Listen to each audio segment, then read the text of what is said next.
All right, guys, we're on the air now.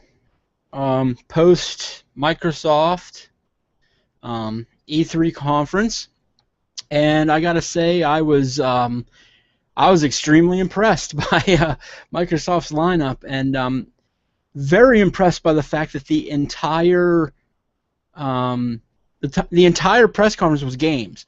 All That right, guys, that we're was on the it. air now. Hold on, Post Microsoft my damn sound. E3. There we go. Anyway, very impressed by Microsoft's press conference. Like I was saying, it was all games. There was no entertainment apps, nothing like that. Um, and they didn't even discuss the Connectless Xbox. I thought that was hilarious. Um, but I'm just going to sort of go through my notes here of what I saw at Microsoft's press conference and sort of talk about what interested me. You guys can leave comments uh, in the group chat to see what interested you. But they kicked off the show like always with their Call of Duty franchise, and basically that just looked like a Halo-fied Call of Duty in my opinion. Um, you had like the jetpack jumping mechanic that we've seen before in Halo, and the grenades. You change. He used his thumb to flip to the type of grenade, and there was one for like an infrared grenade. And then there were smart grenades. I can already see multiplayer being like a total noob fest with those smart grenades. All you do is you lob them, and then the grenade will tag your enemy and look for them, and boom. And so I think the single player campaign could be interesting for that game, but multiplayer, I don't know. We'll see. Um, I've been sort of souring on Call of Duty like everybody else has lately. Um, but hey, you've got Kevin Spacey. Where can't go wrong. You got Kevin Spacey. uh, the next game that they discussed, Forza Motorsport 5 gets a new track today, and it's available for free, which I thought was crazy because nothing in Forza 5 is free. Everything was a goddamn microtransaction. So for them to give you a free track, props to you, Xbox. Really, props to you. Maybe you're starting to learn from PlayStation how to do your business model, and sometimes free is good. Um, and that then dovetailed into Forza Horizon 2, which is your Drivatar that they call it. That's how they term your character in Forza. Your Drivatar from Motorsport 5 will port into the Forza Horizon game, so you can continue your progress, which I thought was pretty awesome. And you can make clubs. Yeah, that word, clubs, of 1,000 members. So they're obviously trying to grab some market share away from Drive Club for PlayStation owners. And so Forza Horizon 2 is going to get a September 30th release date. Next game that was on was Evolve. I had not been looking closely at that game in any of the news coverage of it, but it has an interesting concept to it. It's from the creators of Left 4 Dead, and basically it's team battle versus monster. And you can be one of the team members. You can be the support guy, the trapper. I can't remember all the various classes, but there's 4 different classes, and then you go up against this big alien dinosaur-looking sumbitch, giant thing, and somebody can be the giant thing that destroys the team as well. Um, I'm starting to notice a little bit of the team versus villainous entity theme in Microsoft's press conference, because you had that with Evolve, and then later on you had it with Fable Legends. I'll get to that game in a bit. The next game that showed, though, was Assassin's Creed Unity, and I'm digging the co-op play, and I honestly think that co-op should have been introduced in Assassin's Creed a long time ago, but it looked like there was a four player co-op, so that looks pretty neat. Um, the beheading in the trailer, that pretty much just sold me right there.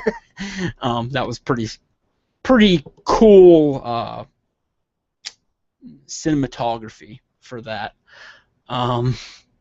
Then you had Dragon Age Inquisition, and all I gotta say is, holy shitballs, that looks pretty. Wow. And it looks like how Origins played, so I'm very impressed. Looking forward to getting my hands on that game. The next game was from Insomniac Games, Sunset Overdrive, which has been shown before. Kind of looks like it is a blend of Dead Rising 3 with like the cartoony look, with the humor and the mechanics of Infamous. It's sort of like Infamous with guns, because the way that he's sort of like going on rails. I do think that the movement mechanic looks pretty cool.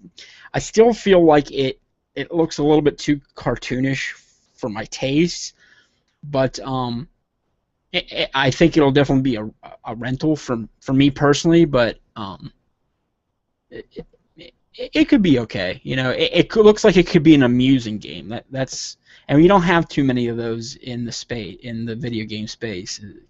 Is comedic games. And that game got a release date of October 28th. The next thing that we saw was Dead Rising 3 DLC with like Capcom, and I really honestly have no clue what the hell I even was watching. It was just a bunch of crazy nonsense, and I was like, what the fuck is this? You know, like, I don't know. But at least it's just DLC. It's not a full game, because I wouldn't have bought the full game if that's what it was. So if anybody has any other details on Dead Rising 3 DLC, or if I missed the joke completely, please let me know, because I have no clue what the hell that was. The next thing they had was Disney Fantasia Music Evolved and Dance Central Spotlight, where basically you can dance to the latest hits, and you can dance with Mickey in the other one. I don't know. It's not. There's your Kinect game for you. The next game was Fable Legends, so it looked like Fable was going back to its roots, just with next gen. And as I alluded to before, it had sort of a team versus villain component to it, but it's not one big villain. The way that Fable Legends works is you have 4 players in a team, and then you have one villain, but the villain is sort of in a god mode, setting all the different pieces to the level, which I think that could have an interesting premise to it, for sure. Next up was Project Spark. Basically, you can create any game you want to. I think that's a pretty interesting approach to a game. It kind of reminds me a little bit of Little Big Planet for PlayStation in the previous generation. But the big news from Spark was at the very end that Conquer came out, and I was like, holy shit, it's Conquer. The foul-mouthed squirrel is in Spark, and he basically said, it's been 10 years, and I guess I got to create my own game, or something to that effect. So that was pretty amusing. So yeah, they're gonna incorporate Conquer into Project Spark. So that'll definitely sell some games there. The next game that they showed was Ori and the Blind Forest, and that just sort of looked like an indie title. I didn't have much. They didn't have much detail on that, and it didn't seem too interesting to me. But the next one did. Master Chief Collection is official, and it's got Halos 1 through 4 in it, and it has all the original Halos, and they're upgraded, or you can switch it to the engine that they were on back in the day. Over 100 multiplayer maps, all the multiplayer maps from all the Halos. 4,000 gamer score. So 1,000 gamer score per game. Some sort of digital digital exclusive with Nightfall. I didn't catch that completely, so if somebody knows more about Nightfall, let me know.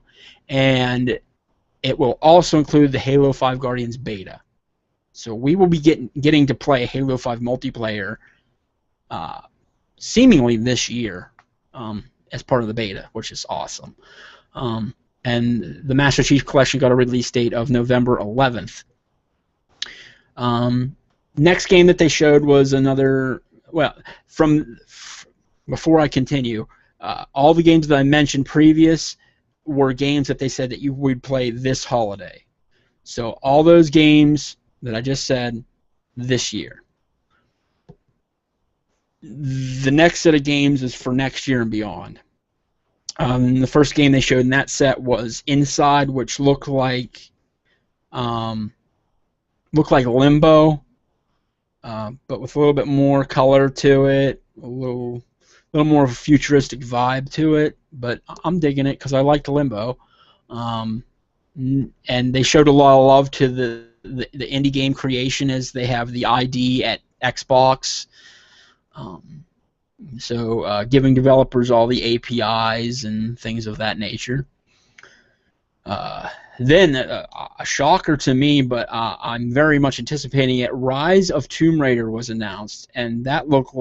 I loved the Tomb Raider reboot, and I'm really looking forward to the Rise of Tomb Raider. That looked very awesome. They showed some gameplay footage of The Witcher 3. There's monster hunting quests where you can track your monster if you shoot them, and they've got a blood trail. They showed a griffin, and the open world elements will kind of get in your way as you're on the hunt quest as well. And The Witcher 3 looks impressive. Then they showed a game that I'm not familiar with, but a lot of people were kind of freaking out about on the internet. Phantom Dust. They're doing I guess a reboot of that franchise. I don't know much about that franchise, but and I've been in games a long time. They say that Phantom Dust is like something for older gamers, and I'm somewhat of an older gamer, I think, but I still haven't heard of it. So I guess that could be interesting. Tom Clancy's Division had a showing as well. Not much new in terms of details on that game, but again, the detail level within the game, like the bullet impacts and just the overall detail of the levels, is very, very impressive, and I can't wait to get my hands on that game. They showed a new game called Scalebound, and first thing, and I'm not trying to be a jerk about this or anything, but why do dudes look like chicks in Japanese games? Honestly, when I first saw the dude in that trailer, I thought it was a chick with just short hair. Kind of like the chick in Game of Thrones, Something about the complexion that the Japanese put on males, white males, in their games, I don't know. But anyway, it had that chick dude riding around on a dragon and slaying monsters and big ass 8-headed hydras, and okay, there's not much in terms of details on that game since it was just an announcement. So I'm thinking it's just early phases. A big one, Crackdown. That sold me on Xbox. I mean, holy shit, they blew up how many buildings there. They didn't say anything about Crackdown. They just showed that trailer, but it seems to me like it's an open world game with destructible environments. I don't know if anybody else got that vibe, but if indeed I can blow the shit out of buildings like that in an open world game, wow. I mean, that will revolutionize open world games, literally. I mean, just think about it. Imagine if you could play GTA 5 and be able to just destroy whatever building on the map. Just blow it away. And literally, like, transform the map. I think that's where we're going with open world games, and I'm very excited to see what details come out of the Crackdown out of the team that's making Crackdown, because that looked awesome. So that's what I had for Microsoft. Just a sort of a quick recap. The things that impressed me most about the entire press conference, Crackdown, obviously. I'm trying to think of things that are just exclusive to Xbox, because they do have a lot of things here that are not exclusives at all. Like, the majority of what they showed is on the other console. It's just they happen to have exclusive deals for first content here, or DLC first here, or something of that nature. I'm trying to see what all exclusives they have. So Forza Horizon 2, Sunset Overdrive, Fable Legends, Spark, Master Chief, Phantom Dust, I think Scalebound was Xbox exclusive, I'm not totally sure, and Crackdown.